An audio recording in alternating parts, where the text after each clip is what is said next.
Perkenalkan, nama saya Firda Elisa Baidenggan. Di sini saya akan memaparkan materi saya, yaitu gerak dan pesawat sederhana. Yang pertama itu gerak. Gerak merupakan salah satu ciri makhluk hidup. Benda tak pun dapat bergerak jika ada yang menggerakkannya. Contohnya, anak berlari, burung terbang, katak melompat, bola menggelinding karena ditendang, air mengalir dari tempat tinggi ke tempat yang lebih rendah, dan sebagainya. Yang pertama kita akan membahas tentang gerak lurus. Gerak lurus adalah gerak suatu objek yang lintasannya paling sederhana, yaitu berupa garis lurus. Secara umum gerak dibagi menjadi dua, yaitu yang pertama gerak lurus beraturan atau GLB. GLB adalah gerak benda dan lintasan garis lurus dengan kecepatan tetap. Rumusnya S sama dengan V kali T. Keterangan S-nya adalah perpindahan, satuannya M. V-nya adalah kecepatan, satuannya M per S. T-nya adalah waktu, satuannya S atau sekon. Yang kedua, gerak lurus berubah beraturan. Gerak lurus berubah beraturan adalah gerak benda dalam lintasan garis lurus dengan percepatan tetap. Ciri utamanya adalah ada perubahan kecepatan dari awal ke waktu. Jika kecepatan semakin cepat, maka terjadi percepatan. Jika semakin lambat, maka disebut perlambatan. Rumus GLBB. VT sama dengan V0 tambah A kali T. S sama dengan V0 T tambah 1/2 kali T kuadrat. VT kuadrat sama dengan V0 kuadrat tambah 2A kali S. Keterangannya VT sama dengan kecepatan waktu pada sebuah benda, satuannya M per S. V0 sama dengan kecepatan awal sebuah benda, satuannya M per S. A sama dengan percepatan, satuannya M per S kuadrat. S sama dengan jarak, satuannya M. T sama dengan waktu, satuannya sekon. Ciri-ciri GLBB atau gerak lurus berubah beraturan. Yang pertama, lintasannya berupa garis yang lurus atau lintasannya yang dianggap sebuah garis lurus. Yang kedua, pada kecepatan bendanya, yaitu berubah beraturan yang bisa naik dan bisa juga turun. Yang ketiga, lalu pada bendanya sendiri tidak mengalami percepatan atau bisa disebut tetap. Yang keempat, pada grafiknya yaitu V sampai VS sampai T membentuk bidang miring ke atas atau juga bisa ke bawah. Berikut belajar fisika gerak dan parabola. Gerak parabola adalah gerak yang lintasannya melengkung seperti parabola atau setengah lingkaran.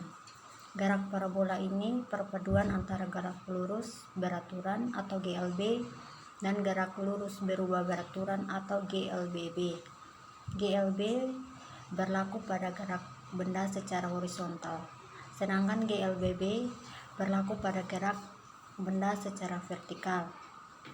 Contoh gerak parabola yang paling sederhana yaitu kita bisa mencoba dengan melempar suatu benda ke atas dengan sudut tertentu, maka benda tersebut akan membuat lintasannya sendiri yang berbentuk seperti parabola atau setengah lingkaran.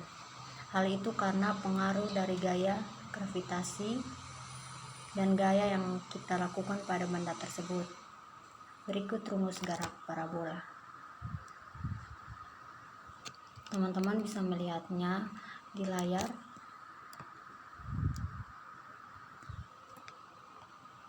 Yang kedua, pesawat sederhana. Yang pertama itu pengungkit dan katrol. Pengungkit atau tuas adalah pesawat sederhana yang paling sederhana. Pengungkit ini terdiri dari sebuah batang kaku, misalnya logam, kayu, kayu batang bambu yang berotasi di sekitar titik tetap yang dinamakan titik tumpu. Ada dua titik lain pada pengungkit, yaitu titik beban dan titik kuasa. Berdasarkan posisi ketiga titik, yakni titik tumpu, titik beban, dan titik kuasa, pengungkit dapat dibedakan menjadi 3 tipe atau 3 kelas, yaitu pertama, pengungkit jenis pertama. Pengungkit jenis pertama ini disebut juga pengungkit kelas 1, memiliki letak titik tumpu atau T yang berada di antara titik beban atau B dan titik kuasa atau K. Contohnya jungkat-jungkit, gunting, tang, palu, linggis, dan lain-lain. Yang kedua, pengungkit jenis kedua. Pengungkit jenis kedua atau disebut juga pengungkit kelas 2 memiliki letak titik beban atau B yang berada di antara titik kuasa atau K dan titik tumpu atau T. Contohnya gerobak, dorong, pemecah kemiri, dan lain-lain. Yang ketiga, pengungkit jenis ketiga. Pengungkit jenis ketiga atau disebut juga pengungkit kelas 3 memiliki letak titik kuasa atau K yang berada di antara titik beban atau B dan titik tumpu atau T. Contohnya stapler, pinset, alat pancing, dan lain-lain.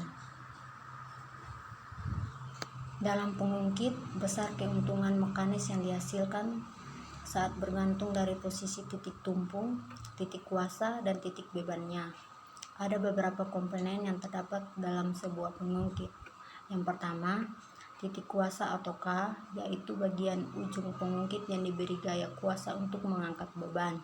Yang kedua, titik beban atau B, yaitu bagian ujung pengungkit yang digunakan untuk mengangkat atau memindahkan benda yang hendak diangkat atau dipindahkan.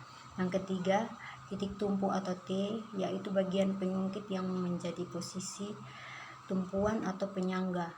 Letak titik tumpu ini beragam, ada yang di tengah-tengah pengungkit, ada pula yang di ujungnya, tergantung jenis pengungkit. Yang keempat, lengan kuasa atau LK, yaitu jarak antara titik kuasa dengan titik tumpu. Yang kelima, lengan beban atau LB, yaitu jarak antara titik beban dengan titik tumpu. Yang keenam, gaya berat beban atau FB, yaitu gaya berat yang ditimbulkan beban pada pengungkit. Yang ketujuh, gaya kuasa atau FK, yaitu gaya yang diperlukan untuk mengangkat atau memindahkan beban. Berikut rumus pengungkit. FB per FK sama dengan LB per LK. Secara matematis, hubungan gaya kuasa, gaya berat, beban, lengan kuasa, dan lengan beban dinyatakan oleh persamaan FB kali LB sama dengan FK kali LK, yang dimana keterangannya FB itu adalah gaya beban yang akan diangkat, satuannya N. FK adalah gaya kuasa yang diberikan atau satuannya N. LK adalah jarak antara titik kuasa dengan titik tumpu, satuannya M. LB adalah jarak antara titik beban dengan titik tumpu, satuannya M. Yang berikut katrol. Katrol adalah pesawat sederhana yang terdiri dari sebuah roda atau piringan baut dan tali atau kabel yang mengelilingi alur roda atau piringan tersebut. Ditinjau dari cara kerjanya, katrol merupakan jenis pengungkit karena pada katrol terdapat titik tumpu, titik kuasa, dan titik beban. Berdasarkan susunan tali rodanya, katrol dibedakan menjadi 3. Yang pertama, katrol tetap. Katrol tetap merupakan katrol yang posisinya berubah ketika digunakan. Titik tumpu sebuah katrol tetap terletak pada sumbu katrolnya. Contoh pemanfaatannya tetap adalah pada alat penimba air sumur dan katrol pada tiang bendera. Yang kedua, katrol bebas. Katrol bebas adalah katrol atau kedudukannya berubah ketika digunakan. Artinya, katrol bebas tidak ditempatkan di tempat tertentu, melainkan di tempat pada tali yang kedudukannya dapat berubah. Contohnya, pemanfaatan katrol bebas pada alat pengangkat peti kemah. Yang ketiga, katrol majemuk atau sistem katrol. Katrol majemuk merupakan perpaduan antara katrol tetap dan katrol bebas. Kedua katrol ini dihubungkan dengan tali. Yang berikut bidang miring dan roda dengan poros. Yang pertama itu bidang miring. Bidang miring adalah salah satu pesawat sederhana yang terdiri dari bidang datar yang salah satu ujungnya lebih tinggi dari ujung lainnya. Bidang miring diposisikan miring agar dapat memperkecil gaya dibutuhkan untuk memindahkan benda ke tempat yang lebih tinggi. Bidang miring memberikan keuntungan yaitu memungkinkan memindahkan sebuah benda ke tempat yang lebih tinggi dengan gaya yang lebih kecil. Bidang miring juga memiliki kelemahan yaitu jarak yang harus ditempuh untuk memindahkan benda tersebut menjadi lebih panjang atau jauh.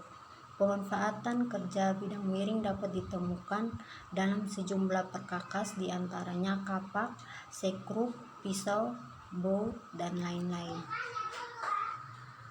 Rumusnya F kali P sama dengan B kali T atau F sama dengan BT per P. Keterangannya, F itu menunjukkan gaya kuasa yang diperlukan memindahkan beban, B-nya itu menunjukkan gaya beban berat, T-nya itu menunjukkan ketinggian kemana beban dipindahkan, P-nya itu menunjukkan panjang bidang miring. Yang berikut roda dan poros. Roda poros adalah salah satu jenis pesawat sederhana yang terdiri dari dua buah silinder dengan jari-jari yang berbeda dengan bergabung di pusatnya. Silinder berjari-jari beda dinamakan roda dan silinder berjari-jari kecil dinamakan poros.